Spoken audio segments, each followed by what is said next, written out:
Friends जो मैंने भी सब भुवनेश्वर लोकेशन रे जॉब करने चाहते एंड हॉस्पिटल जॉब करने चाहते एम्स हॉस्पिटल रे ताहले आपण मानक पई एठी बहुत भल अपॉर्चुनिटी आसीची एठी टेक्निकल सपोर्ट पई एठी कैंडिडेट्स रो रिक्वायर्ड रही रिक्रुटमेंट चली एठी आपण मानक कौन सी फीस दवा पई पड़िबनी कौन सी किछि एठी करया पई पड़िबनी डायरेक्ट अप्लाई करके आपण माने जाइकी डायरेक्ट इंटरव्यू को अटेंड करेंगे।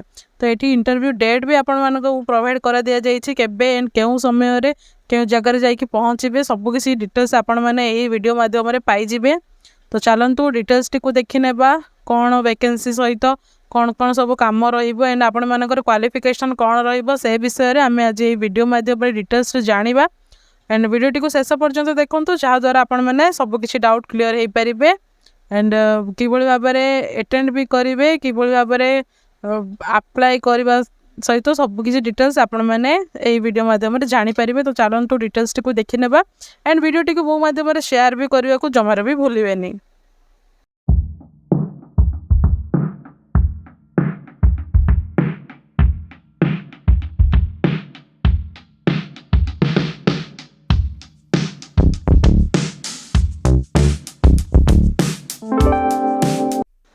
हेलो फ्रेंड्स नमस्कार जय जगन्नाथ आपण मानक आम YouTube channel join to job रे बहुत बहुत स्वागत जनावछ। तो फ्रेंड्स आज आम पुणी थे आपण मानक पाखरे पहुँची सारी न्यू अपडेट रे न्यू अपडेटा कौन रही देखि नेबा AIIMS Bhubaneswar project technical support 1 recruitment 2025 All India institute of medical science Bhubaneswar vacancy details देखि नेबा science Bhubaneswar AIIMS Bhubaneswar recruitment 2025 for one post of project technical support. Candidate with DMLT MLT can attend the work-in.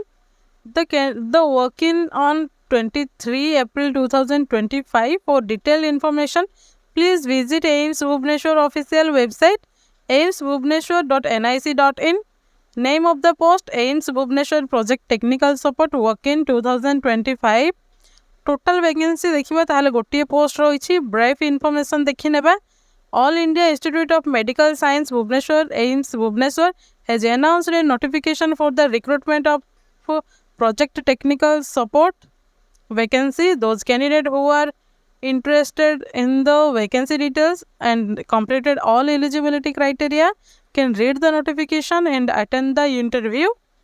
तो ये आपण मैंने सब किसी details देखिए जदि आपण मैंने क्वालिफाई करूछंती इलिजिबल अछंती ताहले नियति भाबरे एठी अप्लाई करि नेबे।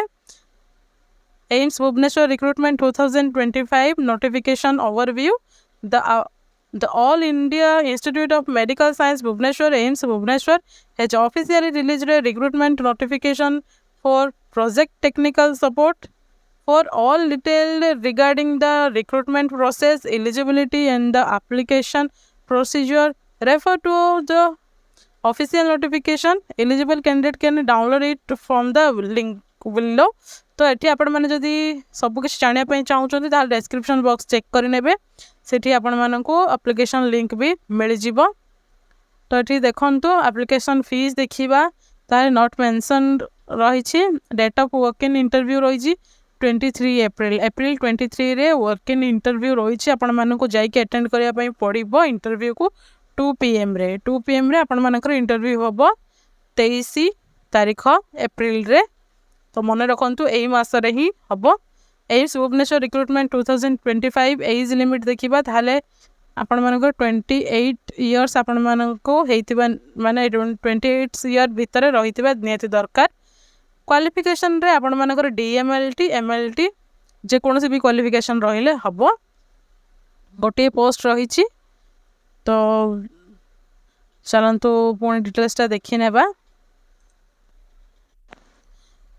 देखंतु आपण मैंने all India institute of medical science Bhubaneswar AIIMS Bhubaneswar एठी रही वर्क इन इंटरव्यू रही। Eligible candidates are invited to attend work in interview on the following date of the post of project technical support sanctioned under ICMR project entitled Development of Artificial Intelligence Guided Predictive Model and Evaluating its Efficiency in comparison to vocational methods to detect ovarian cancers in patients with ovarian mass under Dr. Suchitra Kumari and Professor Department of Biochemistry, AIMS Bhubaneswar on 23rd April 2025. Project name and project ID it रही development of artificial intelligence guided predictive model and evaluating its efficiency in comparison to conventional methods to detect ovarian cancer in patients with ovarian mass रहुची. Project duration रहुची. Project duration in is 3 years रहुची project. Initial approximate appointment will be on contract basis for 1 year and based on performance extension will be granted for 1 year at a time till closure of the project. तो ये आपण मानकर 1 year आपण मानकर contract रहिबो. contract ପରେ आपण मानकर performance ଭଲ ରହିଲେ 1 year पुणी 1 year ହେଇକି आपण मानकर बढ़िबो. period of appointment रहुची 3 years रहुची till PDC of the project whichever is earlier. Eighty आपण मानकर एज 28 years रहुची एंड एजुकेशन रे आपण मानकर 10th plus diploma रहिछि. 10th plus diploma plus 2 years experience in medical biochemistry life science relevant field रहिछि. essential qualification तो eighty देखिले then eighty रहिछि desirable qualifications पे रहिछि MSc in life science medical biochemistry valid get score and net रही.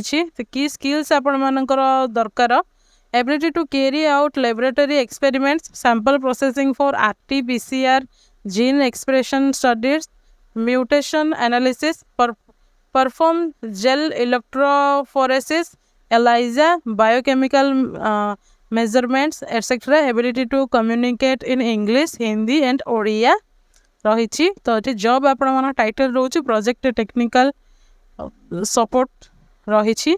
Location AIIMS Bhubaneswar and आपण मानकर salary एठी आपण मानकू देखंतु 21,000 आपण मानकू एठी पर मंथ सैलरी मिल जाउची.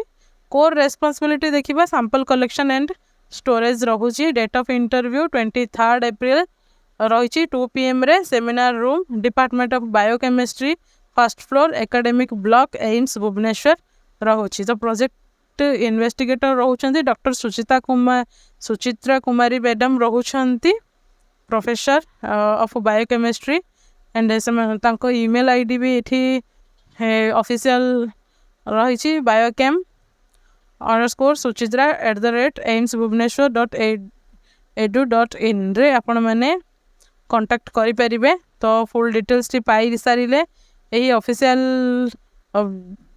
फॉर्म टा भी आपण माने पाई जिबे डिस्क्रिप्शन बॉक्स टू. तो आपण मानको एही जॉब पे प्रथमे ऑफलाइन रे अप्लाई करिया पई पड़िबो. जदि प्रथमे आपण माने ऑफलाइन रे अप्लाई करूछंती आपण मानको सिलेक्शन रहउची देन आपण माने इंटरव्यू को अटेंड करि परिबे. तो एप्लिकेशन फॉर्म देखंतु name of the post applied for आपण माने केउ पोस्ट पे अप्लाई करिवे तार ना एठी लिखिबे. आपण माने नेम ऑफ द प्रोजेक्ट एही सब एथिरे सब जिनस रही. देखि देखि एठी आपण माने फिल अप करि परिबे. देन आपण मानकर ना को एठी फिल अप करिवे. फादर किंबा हस्बैंड को नेम फिल अप करिवे. Mother's name and guardian name phone number address and permanent address date of birth आपण मानकर कैस्ट मैरिटल स्टेटस सहित आपण माने कोन कोन सब पास करिसंती से सब जिंस को एठी सब फिल अप करिकि आपण माने पोस्टल रे ऑफलाइन अप्लाई करिवे. देन आपण मानकर सिलेक्शन हेले आपण माने इंटरव्यू पई जाई परिबे.